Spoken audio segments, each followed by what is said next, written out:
Welcome to the Deep Dive. Today, we are really getting into it, focusing on the 153rd Open Championship, Royal Portrush. That's right, Northern Ireland. Exactly.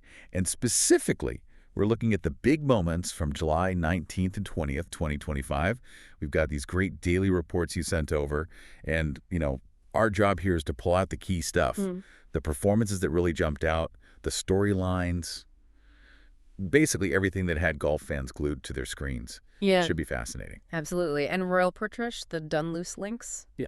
It's just legendary for a reason. It really, really tests these players, constantly asking questions. And we saw that, didn't we? The Yeah. competition, the weather, it all played a huge part. So let's get into it. Let's do it. Okay, so let's set that scene. Saturday, July 19th, round 3. We know Dunluce is tough, but how did it really play that day, especially with the weather? You mentioned weather. Yeah. How did that factor in? Oh, Saturday was, well, it was classic links golf, really. Very blustery. We had coastal winds gusting, up to maybe 20 miles per hour. Yeah, so that makes every shot a real puzzle. Conditions were partly cloudy, maybe 18 degrees Celsius, but with these sort of intermittent showers popping up. Right. And that really hit those exposed holes hard, like the infamous Calamity Corner. Calamity Corner. Yeah. Sounds pretty dramatic. What's the deal with that hole, and how did those specific conditions, the wind, the rain, how did that force players to change things up? Well, Calamity, the 14th, it's this par 3 with a huge carryover, well, a chasm, basically, Okay. to a green that's just totally exposed. So when the wind whips up like it did Saturday, it's brutal. And the wind wasn't even consistent. It kept shifting. So you couldn't just dial one thing in. Exactly. Constant adjustment needed. We saw a lot of players trying to keep the ball low, punching shots under the wind. Right, low stingers. Yeah, trying to maintain control. Plus, the fairways were firm. Greens were like lightning. It was all about precision. And you saw it in the scores. The average for round 3 was, 71.8? Yeah, shows you how tough it was playing. The wind, the rough. You really earned every par out there. Definitely paints a picture. So, faced with all that, who actually managed to, tame the beast? Who rose to the top? What does it take? Well, the name on everyone's lips was Scottie Scheffler. He surged ahead, put on a clinic, really. Shot a 66, which was incredible in those conditions, got himself to 14 under par, a 4-shot lead. And the amazing part, 4 birdies, just on the back 9. 4. On that back 9 with the wind. Yeah, that's where he really pulled away. And his stats, strokes gained approach was plus 2.5, putting plus 1.8. Just unreal ball striking and touch. That's incredible, gaining that many strokes on the field just with irons and the putter. Exactly. And it's funny because the reports mentioned his driving wasn't actually his strongest suit that day. Right, I saw that. It kind of shows, doesn't it? In links golf, sometimes that precision, that nerve, it just matters more than blasting it off the tee. Yeah. But okay, 4 shots is a solid lead, but not totally safe, right? Who was keeping the pressure on? Who was in the chase pack? Oh, definitely not over. Right there in second was Haotong Li from China. He was at 10 under after a really solid 68. His iron play was sharp. Okay. Then you had Matt Fitzpatrick. He slipped a bit, shot a level par 71, ended at 9 under. Looked like he struggled a bit with the wind late in the round, but, still right there. It's hanging tough. Yeah. And the big mover, the one who got the crowds roaring, was Rory McIlroy. Ah, the local hero. Absolutely. Fired a 5 under 66, got himself to 8 under, and Tyrrell Hatton shot 66 too, so they were tied. But Rory, making 3 birdies on the front 9, you could feel the energy lift. I bet. So, okay, we have the scores, the leaderboard shifts. But what about those specific moments, the shots or plays that really stick in your mind from that round? Yeah, there were some definite highlights. Scheffler, just his whole round felt like a masterclass in grinding it out in the wind. But that approach on 18 to set up his final birdie, pinpoint, just showed his mental toughness. Totally. And Rory's 66. You mentioned the local buzz. 3 birdies early, got him going, and his putting looked way better, gained over stroke on the greens compared to earlier rounds. That was key. Big improvement. Huge. Then Haotong Li. He had this amazing chip-in for eagle on the 7th hole.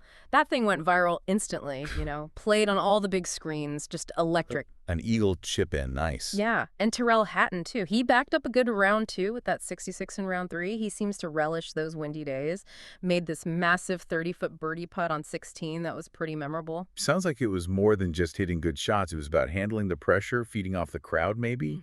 Makes sense hearing Scheffler say, it's tough. But I managed my game. And Rory saying the crowd's energy was unreal. Exactly. That mental side, especially at the Open, is just massive. Trusting your lines, like Scheffler said. Playing free, like Rory felt he was doing. Right. But majors are pressure cookers. It wasn't all perfect drives and hold putts, I imagine. Yeah. Were there any, let's say, slightly more controversial or unusual moments out there? No, definitely not all smooth. Shane Lowry had a bit of bad luck, or maybe carelessness, depending on your view. On the 12th, during a practice swing, his ball moved. Oh, Yeah, one-stroke penalty, dropped him back.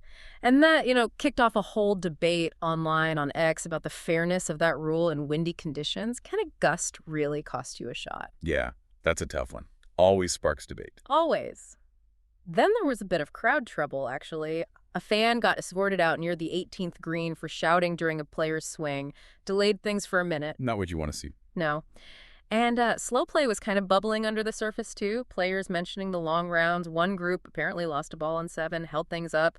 Someone commented, it's a major, it's tricky, but griping about the pace a bit. Right. Pace of play is always a talking point in majors. yeah. So lots happening on the course. But what about off the course? What was the vibe like around Royal Portrush? What else was generating buzz? The whole area was just buzzing.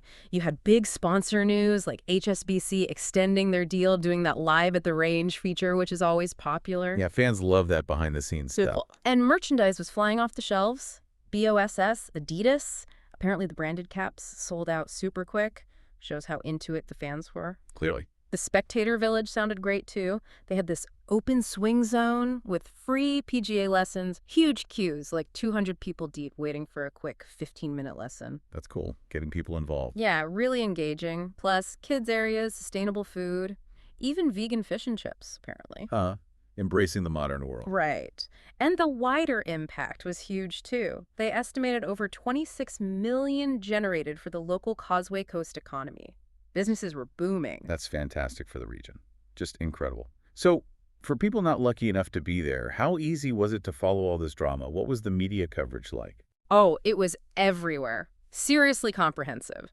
You had NBC and USA Network in the States, Sky Sports Golf covering it wall-to-wall in the UK, plus like 30 other broadcasters reaching almost 200 countries. Wow.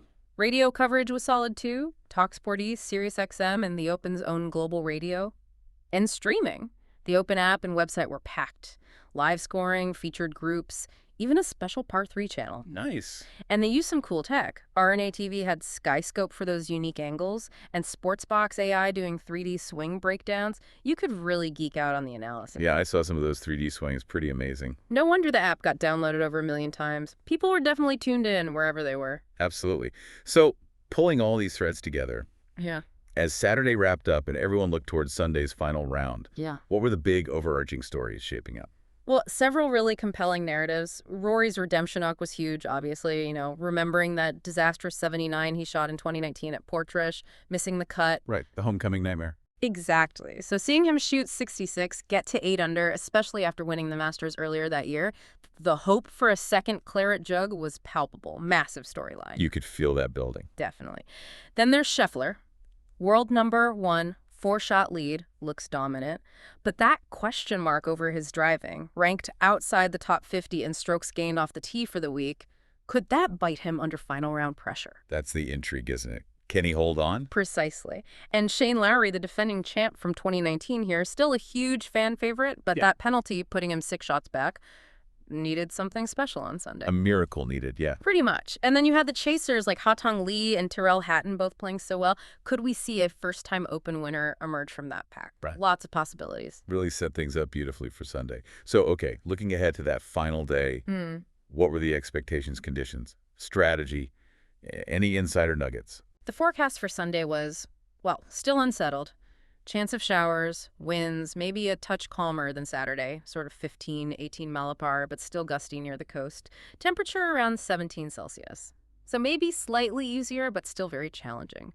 Rain could make those fast greens even trickier. Still needed your A game. Oh, absolutely. Sure. Key tee times had Scheffler and Li going off last, obviously. Fitzpatrick and Rory right before them talk about atmosphere. Lowry and Hatton in key groups too. And the RNA, they apparently set up the pins for Sunday to be particularly tough on holes like 5 and 16, called it the final exam. Turn the screws a bit. Exactly. And interestingly, Scheffler was seen early Sunday working specifically on his driver alignment, clearly trying to shore up that weaker spot. Our move. While Rory was spotted spending some time with local junior golfers. Yeah. Good vibes, maybe trying to stay relaxed. Nice pitch. Yeah, and the whole place was just electric. The open camping village was sold out, local pubs doing claret jug karaoke.